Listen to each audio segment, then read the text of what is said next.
एक और बड़ी खबर देखिए, नैन्सी पेलोसी का बयान आ गया है। ताइवान छोड़ने से पहले ताइवान के लोकतंत्र के लिए हमारा समर्थन। ताइवान छोड़ने से ठीक पहले नैन्सी पेलोसी का यह बयान, जिसके कई मायने हो जाते हैं महत्वपूर्ण। उनकी तरफ से एक बार फिर इस बात का जिक्र किया गया कि रक्षा समेत हम हर मुद्दे पर ताइवान के साथ हैं। के सिन्हा सर, ये तो जाते जाते चुनौती है चीन को एक तरीके से। चुनौती देखिए, जो नैन्सी पेलोसी हैं वो अब डायरेक्ट उनको एक चैलेंज देके जा रही हैं। उन्होंने ये सेम काम किया था 1989 में, जब वो बहुत यंग थी और वो टाइनामेन स्क्वायर गई थी। उस समय भी उनका वो तजर्बा, दैट्स व्हाई जब भी नैन्सी पेलोसी आती हैं, वो भारत भी आई थी 2014 में। उस समय भी चाइना ने बहुत हड़कंप मचाया था कि नहीं आना चाहिए, भारत में नहीं आने देंगे। पर वो भारत आई, तो वो भारत आई। और देखिए, कोई चाइना पॉलिसी अगेंस्ट चाइना कोई बात करता है तो नैन्सी पेलोसी से बड़ा सख्त कोई नहीं है आज अमेरिका के अंदर। सारे उनको इनडायरेक्टली सपोर्ट करते रहे, जिसके कारण चाइना ने इतनी ऊंची उड़ान बढ़ी है। 30 सालों के अंदर में वो कहां से कहां पहुंचा है, और उसमें अमेरिका का ही योगदान है। पर नैन्सी पेलोसी एक ऐसी शख्स है जो कि 82 ईयर्स होने के बाद भी वो आज भी वही काम कर रही है जो उन्होंने 1989 में किया। और उन्होंने कहा डेमोक्रेसी वर्सेस ऑटोक्रेसी। वो नहीं बात कर रही हैं, वो नहीं कहती, वो एक्सपेनिज्म की बात नहीं करती जो भारत में हमारे प्रधानमंत्री ने कहा।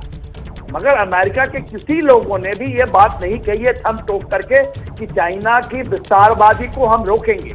विस्तारवाद का कोई बात नहीं करता, जो कि मेन इशू है। तो मेन इशू के ऊपर में चाइना का आज हमारे पास दो चीजें हैं, उनके विस्तारवाद, उसकी जो एक हेजेमनिक बिहेवियर है इकोनॉमी के ऊपर में, उसके ऊपर में आप जब तक इसको चेक एंड बैलेंसेस नहीं करेंगे तो चाइना इस तरह की हरकत करेगा।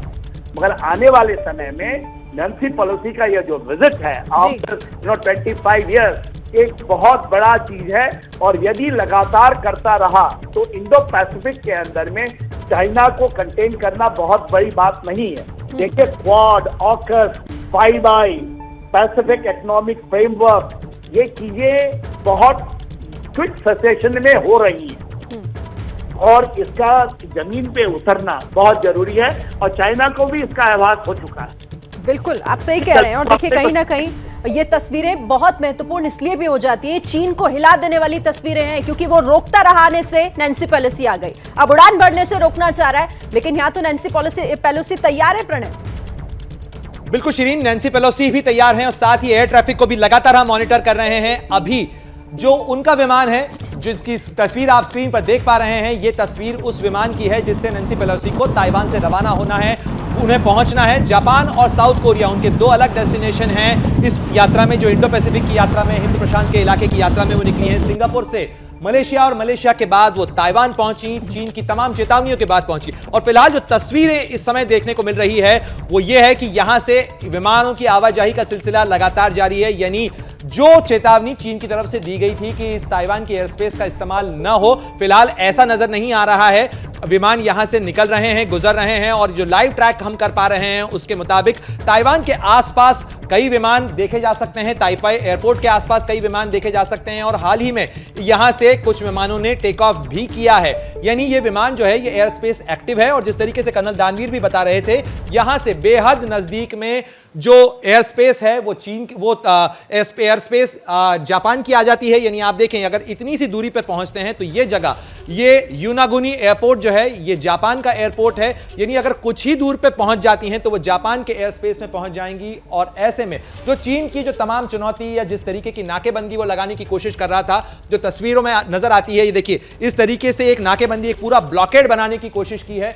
आपको बता दूं, ये पहला मौका नहीं है कि चीन ने इस तरीके से किया है। 1995-96 में भी इस पूरे इलाके में चीन ने मिसाइल टेस्ट किए थे, जिसे कि ताइवान संकट कहा जाता है। और एक बार फिर वही तस्वीर दोहराने की कोशिश फिलहाल करता हुआ नजर आ रहा है। और एक बार आपको यह दिखाना चाहेंगे, दरअसल ये एक तस्वीर है समंदर की, और समंदर में ट्रैफिक अगर आप देखें तो कुछ इस तरीके की तस्वीर नजर आती है। ये लाइव वेसल ट्रैफिकिंग है। यानी इस तरह से इस पूरे इलाके में जहां पर चीन की तरफ से इस समुद्री जो एक्सरसाइज है वो चल रही है, तो इसके मद्देनजर यहां पर फिलहाल जो अधिकतर वेसल्स हैं, यानी अधिकतर जो पोत हैं, जो समंदर में चलने वाले जहाज हैं, बोट्स हैं, वो फिलहाल इस तरीके के कंसंट्रेशन में यहां नजर आ रहे हैं। लेकिन फिलहाल नजर समंदर से ज्यादा आसमान पर है और आसमान पर नजर टिकी है कि कब ये जो ताइपे एयरपोर्ट है यहां से वो अमेरिकी एयरफोर्स का बोइंग विमान उड़ान भरता है, जो इस समय ताइपे के इस शेंगशोंग एयरपोर्ट के ऊपर खड़ा हुआ है, जिसमें सवार होना है नैन्सी पेलोसी को और उन्हें आगे का सफर तय करना है। लेकिन फिलहाल एयर स्पेस, एयर रूट कुछ इस तरीके का नजर आ रहा है यहां पर, और चीन की तमाम चेतावनी के बावजूद इस एयर स्पेस से फिलहाल विमानों की, अंतर्राष्ट्रीय विमानों की आवाजाही हो रही है। अब देखना यह होगा कि किस रूट से नैन्सी पेलोसी ताइवान के ताइपे एयरपोर्ट से उड़ान भरती हैं और यहां से वो आगे का रुख कैसे करती हैं, क्योंकि पहले तो चीन की तरफ से यह चुनौती दी गई कि हम नैन्सी पेलोसी को उतरने नहीं देंगे, और अब एक तरीके से संदेश देने की कोशिश की जा रही है कि हम यहां से उड़ान भरने नहीं देंगे। लेकिन अमेरिका की तैयारी भी पूरी है और इसी तैयारी के मद्देनजर अमेरिका ने जो तैनाती की है अपने तमाम युद्धपोतों की, और इसी के लिए यह एक संदेश साफ है कि बेहतर होगा कि चीन इसके रास्ते में न आए। Over to you Shri. बिल्कुल, और देखिए ताइपे एयरपोर्ट पर हलचल बढ़ गई है, हलचल बढ़ गई है। किसी भी वक्त उड़ान भर सकती है नैन्सी पेलोसी, जिनको उड़ान भरना है, और लगभग सारी बाधाएं दूर होती हुई दिखाई दे रही हैं। यानी जो चीन धमका रहा था, जिस तरीके से चुनौतियां, चेतावनी दे रहा था, वो तमाम धराशायी होती हुई दिखाई दे रही है। ग्राउंड की तस्वीर आपको दिखा रहे हैं। देखिए विमान पूरी तरह से तैयार है, वहां पर हलचल अब दिखाई दे रही है, कई अधिकारी वहां पर दिखाई दे रहे हैं। यानी कि किसी भी वक्त नैन्सी पेलोसी इसमें सवार होकर इस विमान में, जो पहले से यहां पर तैयार खड़ा है, हम हर तस्वीर आपको दिखा रहे हैं। ताइपे एयरपोर्ट पर हलचल बढ़ गई है। थोड़ी ही देर में दक्षिण कोरिया के लिए रवाना हो जाएंगी नैन्सी पेलोसी। कर्नल दानवीर, क्योंकि दोपहर 2:30 बजे हम देख रहे थे, आपको क्या लगता है कि ये जो 2-3 मिनट या अगले 5 मिनट हम जो ये देरी देख रहे हैं, ये क्या ये स्ट्रेटेजिकली देरी हो रही है? क्योंकि दूसरी तरफ चीन भी जिस तरह से बैठा हुआ है जगह जगह पर, उसने नाकेबंदी की हुई है, ये उसकी वजह से हो रहा है क्या?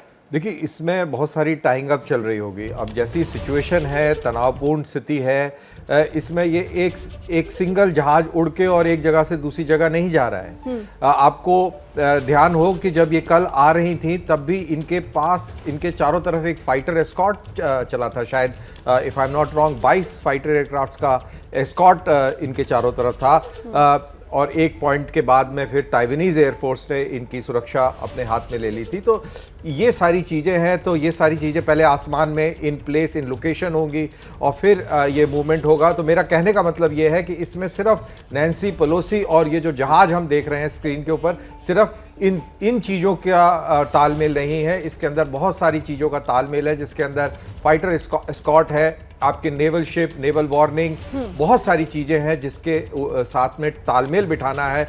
और सिक्योर कॉरिडोर जब स्टैब्लिश होगा या उस तरीके की क्षमता जब महसूस होगी, तभी ये टेक ऑफ कर पाएंगे, कोई चूक ना रह जाए, और इसी को सुनिश्चित जरूर वहां पर किया जा रहा होगा। प्रणय, अंधेरे में आई, टाइम पर पहुंच गई, उजाले में देरी क्यों हो रही है? देखिए, मैं आपको बता दूं शिरीन, इस समय की एक बड़ी खबर कि अब नैन्सी पेलोसी के उड़ान के वक्त में बदलाव हुआ है। यानी अब भारतीय समय के अनुसार करीब 3 बजे उन्हें उड़ान भरनी है, और यह भी तय किया गया है कि वो एयरपोर्ट पर आते ही तत्काल विमान में सवार हो जाएंगी। यानी एयरपोर्ट के ऊपर किसी तरीके के सी ऑफ की सेरेमनी जो होती है, किसी तरीके की जो विदाई की जो तस्वीरें होती हैं, वो देखने को नहीं मिलेंगी। यानी सुरक्षा के साथ कोई समझौता नहीं, बेहद खास एहतियात बरता जा रहा है, और साथ ही इसी के मद्देनजर एक चेंज ऑफ प्लान किया गया है इस समय में। और यह खबर हम आपको बता दें कि इसीलिए ये जो तस्वीर आप देख रहे हैं कि 2:30 बजे का वक्त होने के बावजूद फिलहाल ये विमान जो है वो अभी भी ताइपे एयरपोर्ट पर ही है, और जो स्थानीय समय है उसके मुताबिक करीब 3:30 बजे, यानी वहां के समय के अनुसार करीब 6 बजे जो हैं वो निकलेंगी। यानी भारत के समय के अनुसार, यानी पहले 5 बजे वहां से निकलना था, अब भारतीय समय के अनुसार वो वक्त आता है, वो 3:30 का वक्त है भारतीय समय के अनुसार। अब 3:30 बजे उनका विमान उड़ेगा, और ये हम आपको बता रहे हैं। इस वक्त आप एबीपी न्यूज पर जो तस्वीरें देख रहे हैं, ये तस्वीर ताइपे के एयरपोर्ट पर खड़े हुए नैन्सी पेलोसी के विमान की हैं। नैन्सी पेलोसी के विमान का वक्त बदला है। Over to you Shri. तो देखिए, बड़ा अपडेट इस वक्त का यही है कि अब 3:30 बजे निकलेंगी नैन्सी पेलोसी। यहां पर समय में बदलाव किया गया भारतीय समय के अनुसार, यानी कि अभी लगभग 1 घंटे का वक्त यहां पर बचा है, जिसके बाद नैन्सी पेलोसी ताइपे एयरपोर्ट से उड़ान भरेंगी। जैसे ही घड़ी का काटा दोपहर 2:30 पे आए, बबीता जी का दिल सास बहू साजिश के लिए मचल जाए। और ये है इनकी बहू, पूरे दिन ऑफिस की टेंशन हो जाए गॉन जब ये करें अपना फेवरेट शो फ्री टाइम पे ऑन।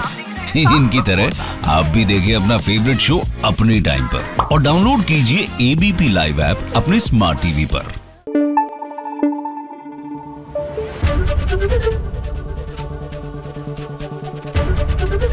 एबीपी न्यूज आपको रखे आगे।